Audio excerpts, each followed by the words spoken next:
የምትዩ ነገር ካለ ብሩኬን እስኪ የምታወሪልኝ ነገር ካለ አውሪ። አንቺ እንዴት ታምኛታለሽ ብያታለሁ ባለፈው። እችሞኝ ብሩክዬ አንዴ ሰላም አርጉ ተለመነኝ። ብሩክ አንቺ ካለሽ አይኖርም እኔ ያልገባኝ አይኖርም ነው እኮ ታዲያ አዲሱ የተጀመረው እኔ ካለለው ስራም አይሰራም በቃ አይኖርም ነው። ብሩኬ አይኖርም ስራ አይሰራም በቃ ሰውን ተስፋ አስቆርጠሽ ሰውን በቃ የራሱ መስመር እንዲይዝ የምታደርጊው ራስሽ እኮ ነሽ። ፍቅር በልመና የሚሆን ነገር እኔ ማወራው ነገር አለ ችግር ይለኛል። እኔ ብሩኬን እቆጣዋለሁ ብዬሻለሁ እቆጣዋለሁ። እንዴ የኔ ማን ነው ጥፋተኛው? አሁን እዚህ ጋር እኔ ነኝ እሱ ነው ወይስ ምንድነው? አሁን አልገባኝም እኮ እኔ ራሱ። ሃይሚ አንቺ ነሽ ጥፋተኛ። ለምን መሰለሽ? አንቺ ነሽ ባለፈ ማጠፋሽበት አንቺ ነሽ። አሁን የምታጠፊ አንቺ ነሽ። የለብንም ብሩክ የለም። አንቺ እያጠፋሽው ያለው ነገር ራስሽን አበላሽተሽዋል። ሰላም ቤተሰብ እንዴት ናችሁ? ደህና ናችሁ ወይ? ሰላም ናችሁ አላችሁ? አለን። እንግዲህ ዛሬም በአዲስ ርዕስና በአዲስ ቪዲዮ ከች ብለናል። ቪዲዮዬን እስከ መጨረሻ ተከታተሉኝ። አስተያየት ካላችሁ በኮሜንት አሳውቁኝ፣ እመልሳለሁ ማለት ነው። መግቢያው ላይ እንደሰማችሁ እንዳዳመጣችሁ ሃይሚ ፍቅር በልመና አይደለም በማለት አስረግጣ ተናግራለች ማለት ነው።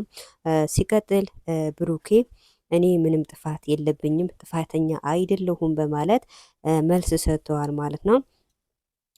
ሃይሚና ብሩኬ እንዲለያዩ የፈለገች እዩ ናት ማለት ነው። ሁላችሁም ታውቃላችሁ ማለት ነው። ግን ሃይሚና ብሩኬ መቼም አይለያዩም። ሃይሚና ብሩኬ ብዙ ወዳጅ አላቸው። ብዙ የሚደግፋቸው ሲያለቅሱ፣ ሲከፋቸው፣ ሲቸግራቸው ከጎናቸው አለኝ የሚሉ ሰዎች ብዙ ሰዎች አሉ ማለት ነው። አሁንም ቢሆን ሃይሚና ብሩኬ አይለያዩም፣ ጉዞ ወደፊት ናቸው ማለት ነው። ብዙዎቻችሁ ሃይሚና ብሩኬ ተለያዩ ብላችሁ ያልሆነ መረጃ የምትሰጡ አላችሁ ማለት ነው። ሃይሚና ብሩኬ መቼም አይለያዩ። እንግዲህ የሃይሚ አባት ምን እንዳለ ሰምታችኋል። ለብሩኬ ይቆጣዋለሁ፣ ለምንድነው ማትታረቁ፣ ለምንድነው አንድ ማትሆኑ ብለው መልስ ሰጥተዋል። በእርግጥ ሃይሚና ብሩኬ የሚወዳቸውና የሚጠላቸው ሰው አለ። ብሩኬና ሃይሚ አንድ መሆን አለባቸው።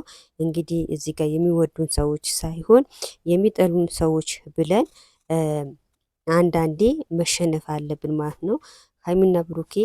ሃይሚና ብሩኬ መቼም አይለያዩም ማለት ነው። እንግዲህ ሃይሚና ብሩኬ ደግሞ ለተመልካች ብለው መታረቅ አለባቸው፣ ይበቃቸዋል ማለት ነው።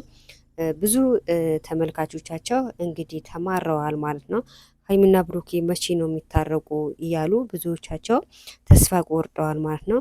እንግዲህ ሃይሚና ብሩኬ ካሁን በኋላ ይበቃቸዋል፣ መታረቅ አለባቸው፣ አንድ መሆን አለባቸው። እንደ በፊት ስቀው ተደስተው መምጣት አለባቸው። የብዙዎቻቸው ጥያቄ ይሄን ነው ማለት ነው። ብዙዎቻቸውን ደግሞ የመዳም ስራ መስራት አልቻንም፣ መዳማችን እየጮኸችብን ነው፣ ይሄ ምክንያት በሃይሚና በብሩኬ ምክንያት ነው እያሉ ብዙዎቻቸው ተወቅሰዋል ማለት ነው። ስለዚህ ሃይሚና ብሩኬ ለተመልካቾቻችሁ ስትሉ መታረቅ አንድ መሆን አለባችሁ ነው የምንለው ማለት ነው። ሃይሚና ብሩኬም ደግሞ መቼም አይለያዩም፣ ጉዞ ወደፊት ናቸው ማለት ነው። ሃይሚም ደግሞ እንግዲህ አንዴ ሆነዋል፣ መታገስ አለባት። ያለፈውን አልፎ የሚመጣውን ደግሞ ያው ትምህርት መውሰድ ነው እና እሷም ደግሞ ለተመልካች ብላ እንግዲህ ሰይጣኑን ማብረድ አለባት። ብሩኬንም ደግሞ እንደዛ።